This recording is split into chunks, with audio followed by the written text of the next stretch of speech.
Hola, muy buenos días. Bienvenidos a la EPG Parshala Spanish, Español. Estamos en el paper 15 que se titula La cultura y la civilización de América Latina, primera parte. Soy Dr. Murad Ahmad Khan y doy clases de la literatura latinoamericana en la Universidad Joan Albeiro de Nueva Delhi. Vamos a hablar del módulo llamado El encuentro de dos mundos. El objetivo principal del capítulo es promover acercamientos a nivel básico e intermedio a la materia llamada El encuentro de dos mundos, con una bibliografía suficiente para desarrollar las destrezas lectoras. Se pretende dar un vistazo general sobre las obras y una breve biografía de ellos del periodo, mediante el uso del sinopsis o resumen de la obra, un texto o fragmento del mismo. También en el presente capítulo se trata del impacto del encuentro de dos mundos ajenos que habían desarrollado de maneras muy divergentes. La convergencia de estos dos mundos cambió el curso de la historia del mundo entero y dio nacimiento a nuevos discursos relevantes hasta los tiempos recientes. La llegada del Colón al continente americano abrió paso para los viajes hechos por los que querían sortear y arriesgar sus vidas en deseo de adquirir títulos nobiliarios de un estatus alto en la sociedad española. El propósito de mandar a los navíos a buscar un nuevo mundo era principalmente comercio, ya que la ruta comercial del este estaba estancada por los italianos y por los europeos, y comprar y el suministro de todos los productos del comercio se le estaba saliendo mucho más caro a la corona española, que recién había ganado la reconquista, recién había ganado sus tierras de las manos de los musulmanes. Los musulmanes mismos tenían el control del Medio Oriente, por los que pasaba la ruta marítima más importante hacia los países asiáticos. Asimismo, era muy difícil para los españoles poder hacer negocio con otros países, con otro tipo de comercio que se daba solamente en los países asiáticos, como China e India. Así que con el mismo propósito del comercio y justo también con el motivo de la evangelización de la fe cristiana al oeste, fue un motivo principal para mandar a Cristóbal Colón al descubrimiento de los países asiáticos. Justo después de la Reconquista en 1492, había una política muy radical en el reino de los reyes católicos de la conversión de todos los grupos y todas las civilizaciones que vivían acerca de ellos, como los musulmanes y los judíos. Expande la religión cristiana, radicalización de la religión, de la fe cristiana, hacia el exterior. Así que mataron a muchos judíos y muchos moros se convirtieron en los cristianos, pero mayoría se escaparon para poder evitar la radical política. Así que ya después de haber convencido, después de haber forzado a la gente a convertirse a la fe cristiana, luego mandaron a Cristóbal Colón a buscar nuevos mundos. Durante el siglo XVI, durante el siglo XI, los cristianos estaban presionando hacia el sur, ocupando nuevo territorio conquistado de los musulmanes. En estas primeras etapas de expansión territorial, las guerras de frontera se llevaron a cabo por bandas de guerreros, liderados por un caudillo excepcional. Estos caudillos, junto con los hombres muy bravos y muy capacitados en campo de la guerra, podían hacer incursiones a propia cuenta sobre los reinos musulmanes, y los reyes españoles les otorgaron el derecho de ejercer jurisdicción sobre las tierras conquistadas, a cambio de la promesa de defender esas tierras de los musulmanes. Así que fue una política muy importante y muy novedosa que impulsaron,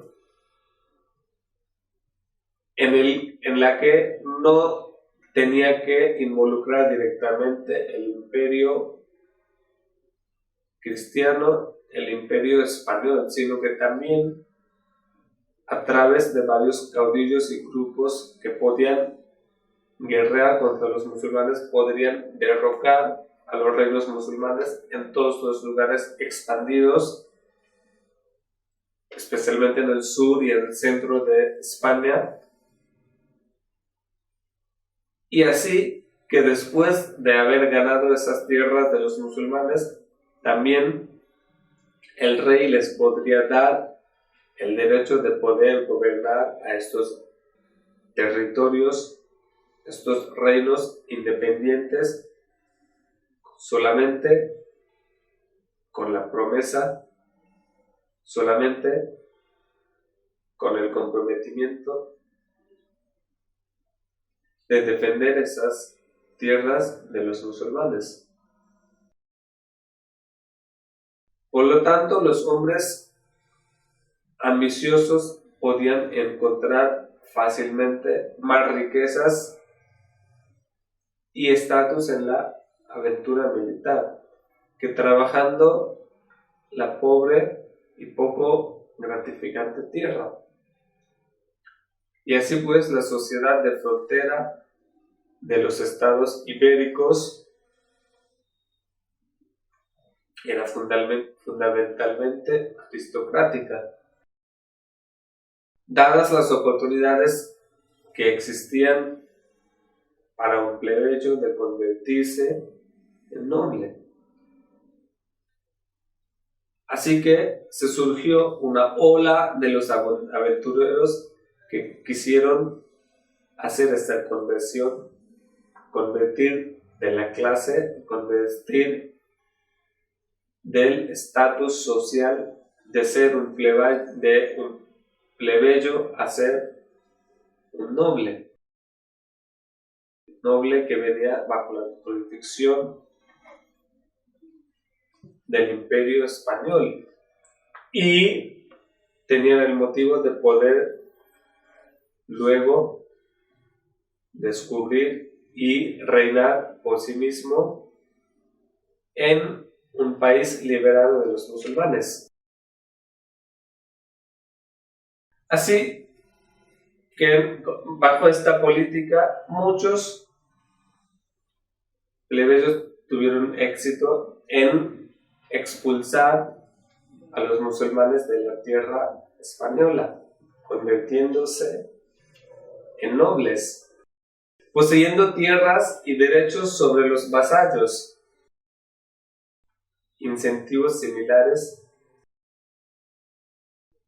encontraron en los conquistadores de América. Los lugares que encontraron ellos en este nuevo mundo fueron muy densamente poblados por sociedades no uniformes. Si se comparaba con la sociedad española, la otra sociedad que encontraron no era nada organizada, porque nunca había pasado por los avances tecnológicos y por los avances científicos por los que había concurrido Europa, España, en particular Portugal e Italia. Y ya eran muy aptos en el campo de la guerra, y el control político y la organización uniforme de la sociedad ya era algo muy bien controlado dentro de la sociedad española. Así que cuando encontraron las nuevas poblaciones, vieron que las sociedades ya no eran muy organizadas, no era muy uniforme. En la muy variada y a menudo difícil geografía del continente, los habitantes tuvieron que adaptarse a entornos ecológicos muy diversos, dando como resultado una amplia gama de sociedades, desde cazadores, recolectores, nómadas, hasta civilizaciones sedentarias, con organizaciones políticas y sociales tan complejas como las del Viejo Mundo. La mayor parte del continente estaba poblado por tribus cuasi sedentarias o nómadas dedicados a una limitada agricultura de roza y quema. Estos últimos, extremadamente difíciles de dominar por los europeos, ya que eran demasiado beligerantes. Por lo general habitaban en terrenos extremadamente duros, como selvas o llanuras bañadas por el sol, y no estaban acostumbrados a la clase de trabajo sostenido e intenso que las economías europeas requerían. Así que encontraron totalmente las situaciones muy adversas, las que nunca esperaban ver, las que nunca esperaban encontrar. Iban en la búsqueda de una riqueza económica, una riqueza para poder financiar sus próximos viajes y para poder recompensar el viaje a los reyes católicos, en la búsqueda de oro, en la búsqueda de la plata. Por lo tanto, los españoles dirigieron sus esfuerzos hacia las sociedades sedentarias que poseían una agricultura desarrollada y mecanismos sociales para trabajar y entregar tributos. Ya buscaron otras maneras de poder controlar la sociedad y sacar la máxima riqueza de esos grupos no uniformes del Nuevo Mundo encontrado. Los conquistadores arriesgaron pasar por las tribus cuasi sedentarios, nómadas, cuando estos ocupaban las tierras ricas en recursos valiosos, como en el caso de las regiones de centro-norte de América, que contenían plata. En la búsqueda de plata habían ido ellos en América Central y en las regiones andinas. La interacción entre los europeos y los indios fue más intensa y compleja. Y estas áreas formaron el crisol de las sociedades híbridas que surgieron posteriormente.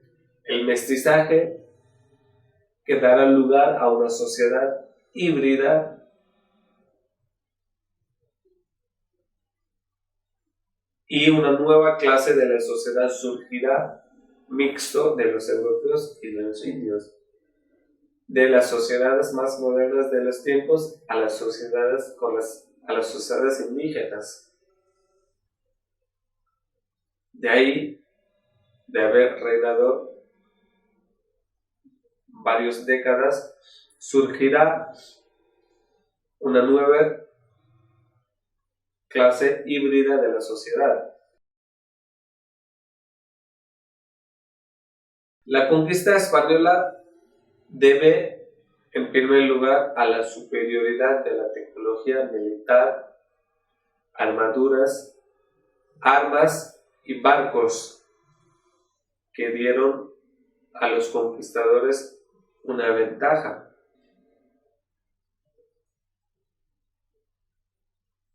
Las sociedades ya existentes en el continente americano no sabían manejar esta tecnología, no tenían esta superioridad militar de las armas, de los barcos, de los caballos y sobre todo esa destreza militar de guerrear, de pelear.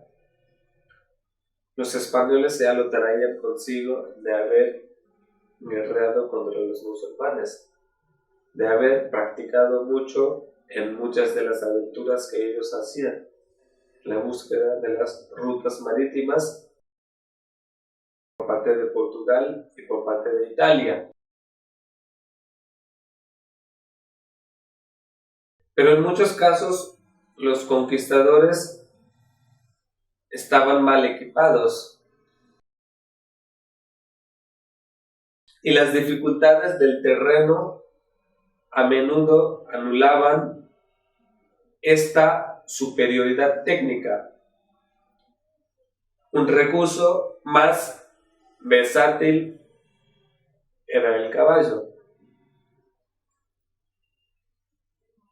que dio a los europeos ventajas físicas y tácticas en el combate. La ventaja española más significativa residía en la política y la estrategia militar. Una de las técnicas y tácticas que nunca pudieron defender los pueblos indígenas y los pueblos aborígenes de América, los que al parecer de los españoles y de la gente de piel blanca consideraron que eran dioses. Tanta era la distinción de su apariencia física y de sus cuerpos robustos. Los españoles no eran invencibles. Perdieron batallas y muchos pueblos indios resultaron imposibles de derrotar, al menos durante largos periodos de tiempo, porque ellos ya eran una civilización poderosa. La civilización azteca, la civilización inca eran una de las civilizaciones más superiores de esta época, que existía en todo el mundo, que tuvieron sus sedes en América Latina. Así que resultó muy difícil derrotar a esos pueblos, pero todavía con esta superioridad militar y moderna, los avances científicos que habían llevado los españoles consigo, pudieron vencer a los pueblos indios de América.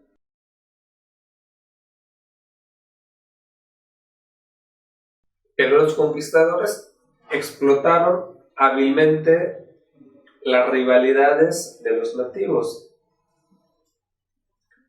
y sus conflictos internos para ganar aliados y debilitar los poderes establecidos. También el éxito español se vio facilitado por los virus del Viejo Mundo, que se extendieron en América con efectos devastadores. Grandes epidemias agotaron los recursos nativos y causaron la desmoralización aguda. No hubo una respuesta comparable en el otro bando, incluso la sífilis pudo no haber llegado a Europa desde las Indias, como en alguna vez se creyó. La pérdida demográfica agravaba el desequilibrio psicológico que existió entre indios y españoles, aunque los españoles pudieron haber sido sorprendidos por su descubrimiento de un nuevo mundo. Sabían exactamente lo que querían de él, es decir, el oro y el poder. Lo que es más, al tratar de adquirir estos bienes, los conquistadores creían firmemente que estaban actuando siguiendo los designios del cielo. Y a su vez, los indígenas no sabían qué esperar de los intrusos. Cuando los líderes aztecas e incas ofrecieron resistencia, ya era demasiado tarde. La estructura de la autoridad imperial había sido socavada y ya había divisiones irreparables entre los pueblos nativos. Como resultado, los nativos americanos no pudieron organizar un esfuerzo concertado para repeler a los invasores europeos, cuyos motivos hasta hoy siguieron siendo bastante comprensibles para la mayoría de los pueblos indios. Sin embargo, los pocos que tuvieron la oportunidad de comprender la naturaleza de la arremetida europea fueron capaces de sobrevivir. En algunos casos, hasta bien entrado el siglo XIX, como los araucanos. Estos indios desarrollaron una resistencia efectiva mediante la adopción de algunos métodos de los enemigos. Ellos mismos aprendieron a montar a caballo y manejar armas de fuego, por ejemplo. Los conquistadores disfrutaron del choque que ofreció a los indios, que dejó a los pueblos indígenas de América replegarse y así tomar defensas inadecuadas.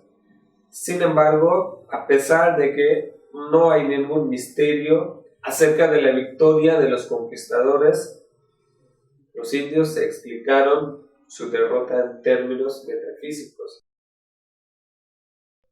El fraile español Bernardino de Sahagún recopiló información oral relacionada con los aztecas, relativa a presagios y profecías de fatalidad que decían haber anticipado la llegada de los españoles. La historia inquietante de la postración psicológica de Moctezuma ante Cortés, supuestamente debido a su creencia de que el invasor era el dios Quetzalcóatl, que venía a reanudar su realeza divina, es inquietante.